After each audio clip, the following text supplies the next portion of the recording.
Party के राष्ट्रीय अध्यक्ष पर हमला होता है क्या? ये हमला संविधान और लोकतंत्र और इस देश के दलितों पर है। किसी भी सरकार में पूरी तरह गुंडाराज है। कभी किसी बहन को नोचा जाता है, कभी किसी भाई को पीटा जाता है, कभी माँ पुत्र को पटका तोड़ी जाती है। और वीडियो जारी किया, एडवोकेट चंद्रशेखर आजाद जी को जान से मारने की धमकी दी, वहाँ के प्रशासन को शासन को सूचना दी, तो वहाँ का शासन प्रशासन सत्ता के दबाव में आकर के काम कर रहा है। साहब हम कमजोर नहीं है, क्या पढ़ लीजिए, हम वही लोग हैं जो 25-28 लोग 28,000 को काट सकते हैं। हमारा बहुत बुलंद आवाज है। हम लोग ना तो डरते हैं और ना मरने से डरते हैं, और ना उन लोगों को बता देना चाहते हैं जो लोग अपने आप को पीछे हमला करके बहादुर समझते हैं। हम बाप हैं उनके, हम डरते नहीं हैं। हम लोग ना तो डरे हैं, ना रुके हैं, ना झुकेंगे। लेकिन हमारे नेता पर निरंतर हमला हो रहा है, इसका जवाब जरूर देंगे।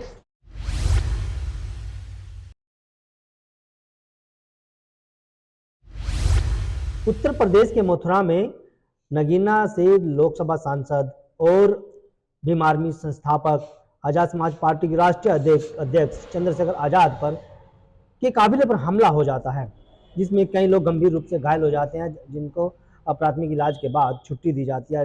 लेकिन इस हमले के पीछे क्या बड़ी साजिश हो सकती है, इस पर बातचीत करने के लिए हमारे साथ आजाद समाज पार्टी के राष्ट्रीय सचिव कमल वालिया जी बात कर लेते हैं। कमल वालिया जी, स्वागत है आपका। जिस तरह से मथुरा में एक सांसद, एक पार्टी के राष्ट्रीय अध्यक्ष पर हमला होता है, क्या ये बहुत निंदनीय है, और ये हमला केवल एक जनप्रतिनिधि पर नहीं है, ये हमला संविधान और लोकतंत्र और इस देश के दलितों पर है। आप देखिए, इस देश में एक सांसद, एक जनप्रतिनिधि सुरक्षित नहीं है, तो आम जनता क्या हाल है। बीजेपी सरकार में पूरी तरह गुंडाराज है।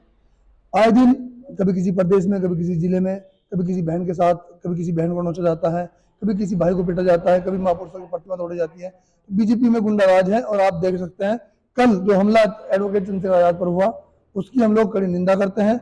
और हम देखिए, हम लोग तकरीबन 1-1.5 साल से Z+ सिक्योरिटी की सुरक्षा कर रहे हैं, जबकि उनके पास Y+ श्रेणी की सुरक्षा है। उसके बावजूद भी वो लोग, जब एडवोकेट चंद्रशेखर आजाद जी ने वहाँ मथुरा जाने का आह्वान किया उन बहनों को न्याय दिलाने के लिए, तो उन लोगों ने पोस्ट चलाई और वीडियो जारी किया, एडवोकेट चंद्रशेखर आजाद जी को जान से मारने की धमकी दी, और फेसबुक पर लिखा कि हम अगर चंद्रशेखर जी यहाँ आते हैं तो हम लोग उनको जान से मारेंगे। और हमारे लोगों ने, हमारे कार्यकर्ताओं ने, हमारे जिलाध्यक्ष ने, हमारे पदाधिकारियों ने वहाँ के प्रशासन को, शासन को सूचना दी, तो वहाँ का शासन प्रशासन जो सत्ता के दबाव में आकर के काम कर रहा है, गहरी नींद में सोया हुआ है।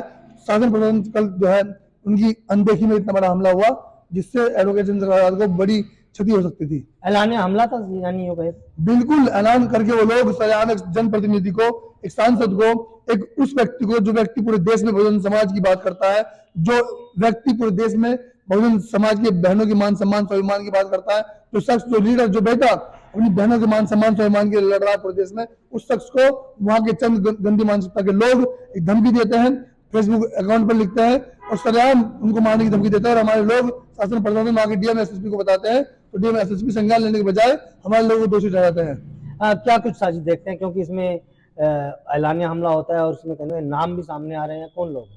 साजिश यह है कि आज पूरे देश में बीजेपी से डरकर हर दल का नेता, हर दल का नेता, हर दल घर बैठ गया है। इस पूरे देश में अगर बहुजनों की आवाज को कोई बुलंद कर रहा है, पूरे देश में अगर बहनों के मान सम्मान स्वाभिमान की अगर कोई बात कर रहा है, अगर बहनों के हो रहे अत्याचार के खिलाफ अगर कोई लड़ रहा है, और बीजेपी को अगर कोई मुंह तोड़ जवाब दे रहा है, तो पूरे देश में एडवोकेट चंद्रशेखर आजाद और भीम आर्मी पार्टी का प्रत्येक कार्यकर्ता, इसलिए उन लोगों को नहीं खप रहा है जो लोग चाहते हैं इस देश में तानाशाही हो, जो लोग इस मजलूमों को, शोषितों को, वंचितों को अपने पैर की जूती समझते हैं, उन लोगों को बहुत फर्क पड़ रहा है। आज उन लोगों को जवाब देने के लिए इस देश में एडवोकेट चंद्रशेखर आजाद और उनके तमाम कार्यकर्ता इस देश में बहुजन समाज के लिए काम कर रहे हैं। कोई शिकायत दी है तो प्रशासन की तरफ से क्या आश्वासन? प्रशासन की तरफ से क्या, ऐसे प्रशासन से क्या आप अपेक्षा कर सकते हैं? प्रशासन पूरी तरह सत्ता के दबाव में काम कर रहा है, लेकिन साहब ये वक्त है, आज उनका है। कल इस देश में बहुजन समाज बीजेपी को एक अच्छा सबक सिखाएगा। 2027 में आप देखना, 2027 में बीजेपी का सुपड़ा साफ होगा।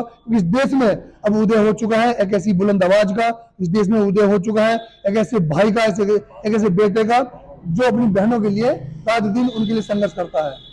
चंद्रशेखर आजाद पर लगातार हमले होते हैं। अब गृह जनपद देवबंद में हुए हैं, अब बाहरी क्षेत्रों में भी हमले हो रहे हैं, क्या कुछ देखते हैं इसके पीछे क्या हो सकता है? देखिए, हमला उस पर होता है जो अपने समाज की बात करता है। इस पूरे देश में आप देखिए, अनेकों पार्टियां, अनेकों दल है, अनेकों नेता हैं, वो नेता भी हैं कि बहुजन समाज को अपना गुलाम समझते हैं, लेकिन जब बहुजन समाज पर अत्याचार होता है, शोषण होता है, तो लोग अपने घरों में बीजेपी से डरकर अपने घरों में बैठने का काम करते हैं। लेकिन आज पूरे देश में बिना डरे, बिना रुके, बिना झुके ऐसा कोई नोट नहीं बना जो एडवोकेट चंद्रशेखर आजाद को खरीद सके, बिना बिके अपनी बहनों के मान सम्मान स्वाभिमान के लिए, अपने युवाओं के रोजगार के लिए, प्यारे बच्चों की अच्छी शिक्षा के लिए और समाज की अच्छी व्यवस्था के लिए सड़कों पर एक सांसद होने के बावजूद भी एडवोकेट चंद्रशेखर आजाद निरंतर 24 घंटे अपने समाज के लिए सोचता है, अपने समाज की उन्नति उत्थान के लिए सोचता है। तो मैं समाज से कहना चाहता हूं कि समाज के लोगों जागो और जाग उठो।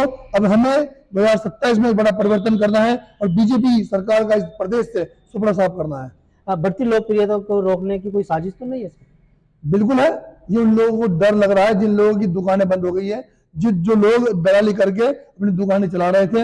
एडवोकेट चंद्रशेखर आजाद की लोकप्रियता ने उन लोगों की दुकानें बंद कर दी है। और देखिए अब समाज जाग भी रहा है, समाज पढ़ रहा है, युवा पढ़ रहा है, समाज जाग चुका है। समाज को दिख रहा है कि हमारे लिए लड़ता कौन है, हमारे लिए इंसाफ की बात कौन करता है, हमारे लिए न्याय की बात कौन करता है, हमारे लिए शिक्षा अधिकार की बात कौन करता है।